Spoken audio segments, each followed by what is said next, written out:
We'd been wanting to try for a baby for a while before we actually tried, but after a trip to the Dominican Republic, we put it off due to the risk of contracting the Zika virus. About a year later, those dreams became a reality, and we felt so lucky when I found out I was pregnant.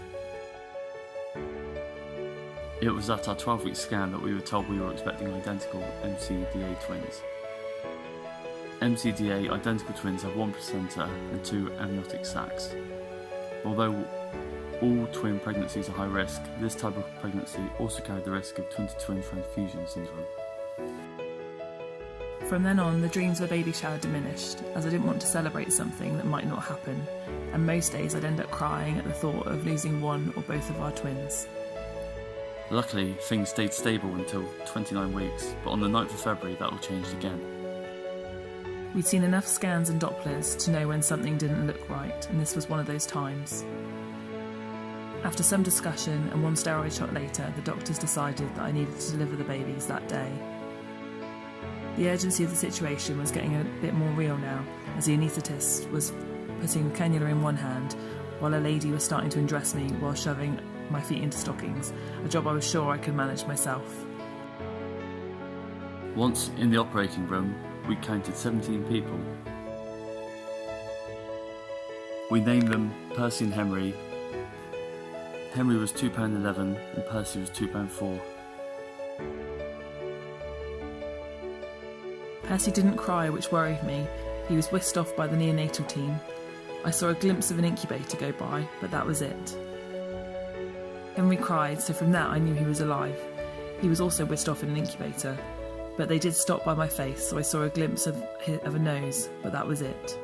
I was then sewn up, and that was that. An hour after I was told the twins were going to be born, they were here, and I didn't feel any different. I didn't feel like I'd had a birth, really. I felt like I'd missed out on pregnancy, as it hadn't gone how I imagined, or how my friends had portrayed it on Facebook.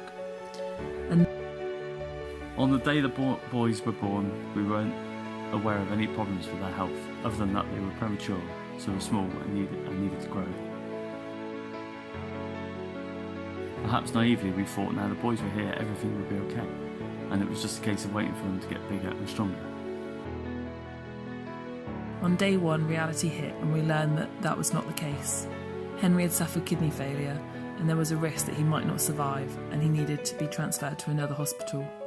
We also learned that he had suffered a brain injury, had an open duct in his heart, he had a hernia, and as he was still on a ventilator, he would have needed to be transferred to another hospital whether he'd suffered a kidney failure or not. We weren't aware of it at the time, but Henry's prognosis wasn't good. The risk that he might not make it was great. Percy, however, was doing well, and growth was the main aim for him. We were thankful that he was doing well. We had to leave him in Exeter while we went to Plymouth with Henry, so knowing Percy was doing well made it easier for us. Henry recovered well from the kidney failure, and although he required some medications during his NICU stay, while his kidneys continued to recover, the issues with his kidneys were soon outweighed by multiple profound desaturations. The constant saturation fluctuations, the size of his heart and open duct, his hernia, chronic lung disease and respiratory distress, low HB levels and brain injury. I found myself crying pretty much every day. If I managed a day without crying, I was surprised. Percy's journey was a lot more stable with less ups and downs, but he still had his fair share and found himself needing a blood transfusion before Henry. I think because Percy was doing so well, that when he didn't do so well, he had further to fall. We almost forgot that he too was so fragile, so when he had his down days, it was a shock to us. She recovered quickly though, and we were soon back on track for a due date discharge date. Unfortunately though, Henry had a long NICU road ahead. Of all the things we experienced with Henry, the hardest condition to understand was his brain injury. Because there was no treatment that could repair his brain, and no one was able to tell us what this meant for Henry's future. As scary as the NICU was, that didn't mean that we didn't also have good days or events worth celebrating. Our first hold with Henry and Percy was pretty special. This was the first time the boys had been close to each other since before they were born. To be able to hold them together was a real milestone for us. When we were told Henry's kidneys were in recovery and that Percy was doing really well, it was also a great day. Percy was discharged from hospital on his due date, 10 weeks and 2 days after he was born. This was exciting, but for us it didn't mean we could go home. Fortunately, Henry wasn't close to being discharged yet, so Percy had to stay with me and Henry in hospital, but he would now be under my care. A few weeks later, Henry was finally ready to be discharged. It didn't feel like the end of our stay because of the endless follow-up appointments. I imagined it being like a special occasion, but instead it felt like we were just shuffling out the back entrance. We weren't on the neonatal ward anymore, so it didn't seem like a big deal, even though it was our 100th day. When we got home, I felt sad. I'm not sure why. Maybe the realisation that this wasn't it for us. Our journey hadn't ended here. We still weren't your typical family with newborn twins. When pregnant, I'd always said to myself that things will get easier once the babies are born. When they arrived, I then thought things would get easier once Henry came back to Exeter. Then when both boys made it to high dependency, and then low care, and then to Torbay, and then after his hernia operation, and eventually when we were finally made it home. We were home, things aren't really any easier. Percy's doing really well, meeting his developmental milestones. He has his moments, but he's a happy and smiley baby. He's very reactive, and almost chats with us. Great as this is, it's hard not to compare his development with Henry's development. Henry is quite irritable and cries quite a bit. It's hard to know if this is due to his reflux or his brain injury. The feeding tube has made feeds a little less pressured, but it makes feeding him away from home harder.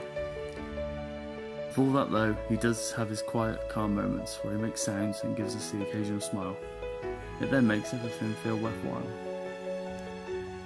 Henry still spends quite a bit of time at hospital for appointments, and we've recently been referred to a neurologist in Bristol to discuss Henry's recent MRI results. We hope this might provide us with a prognosis.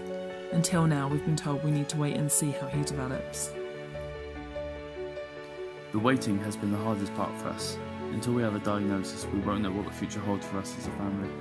I found that very hard to accept and feel sad that everything I thought would happen and wanted to happen hasn't.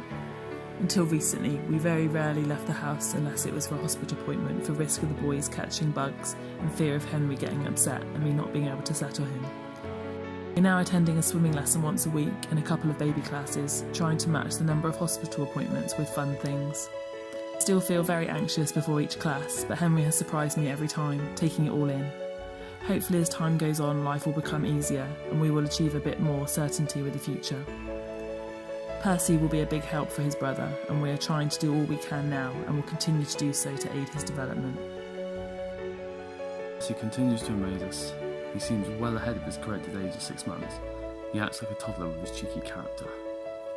They're both fighters. They have been since they were born, and I'm sure they will continue to be. They are much stronger than us, and we couldn't be prouder.